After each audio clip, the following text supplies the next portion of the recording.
Overdrive, today we test ride the updated Bajaj N250 and we have a treat for sports bike enthusiasts as we pit the Aprilia RS 457 against the Kawasaki Ninja 500 and the Yamaha YZF R3. Hello and welcome to Overdrive. I am Soini Dutt. The Bajaj Pulsar N250 is the biggest capacity motorcycle currently in the market today, and it is also the most powerful Bajaj you can buy in the country today.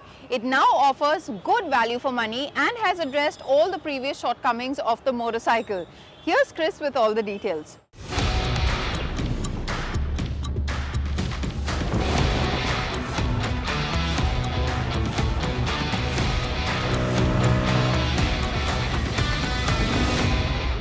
Now, the Bajaj Pulsar N250 is currently the biggest capacity and most powerful naked Pulsar motorcycle that Bajaj have out in the country.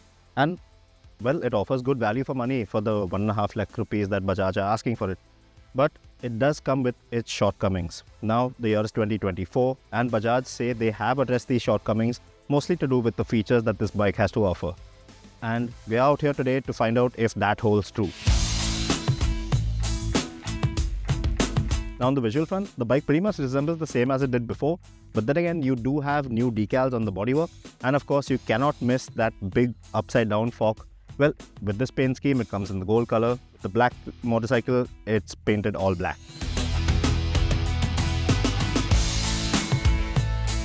Previously, a lot of people thought that the N250 looked a lot like the lower displacement N160 model with a short end can. And they really wouldn't be wrong because the pair of them, well, they have the same face and body panels. So not a lot to visually separate the pair, and more importantly, not a lot to show off that you're riding the more powerful, higher displacement model. So you could see the new upside down fork and the decals as Bajaj's way of addressing this particular issue. The area that Bajaj have addressed is the list of features that this bike was always found to be lacking.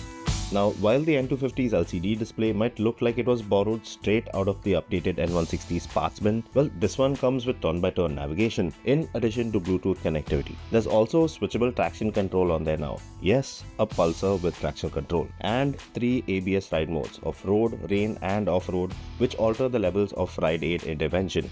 And they can also be switched off on the go. Moving on to the engine and performance aspects, well, Bajaj haven't made any changes to the existing setup, which is not necessarily something that all will see as a good thing. Now, the 249cc single-cylinder engine makes the same amount of power and torque as before and comes mated to the same 5-speed gearbox. So, power is at around 24.5 and 21.5 Nm of max torque. But it still is refined and very pleasant. It makes a nice mid-range punch, but it isn't as peppy as something like the KTM. It isn't.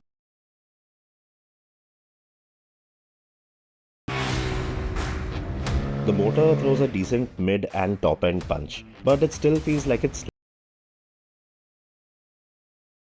Pulsar. You think performance, and this is the most powerful Pulsar to date, but it still feels like it's somehow been toned down.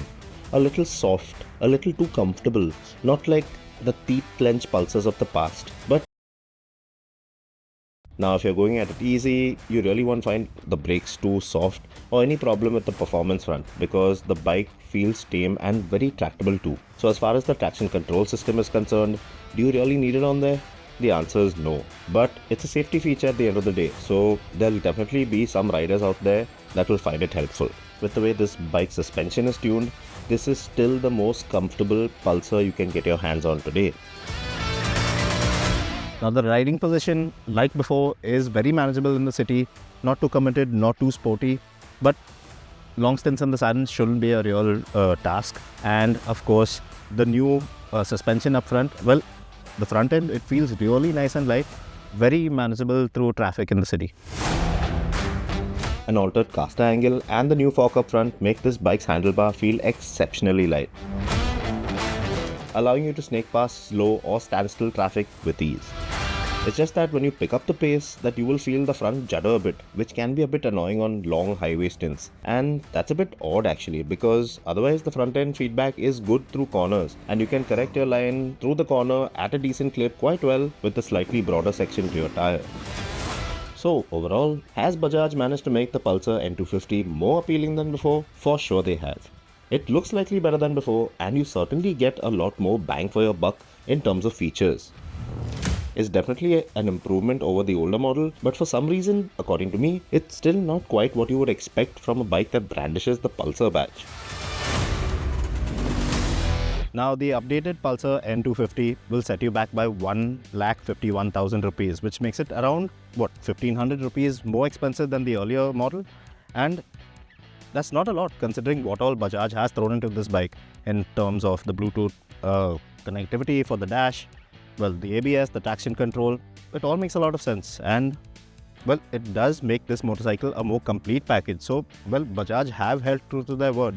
So, if you're in the market for a quarter-litre motorcycle that's not too sporty, it has a decent amount of power, very comfortable, and good to manage in the city, this one makes a lot of sense. It makes more sense than it did before, in fact. It's time for us to take our very first break here on the show, but coming up on the other side, we pit three very exciting sports bikes against each other. Stay with us, you're watching Overdrive.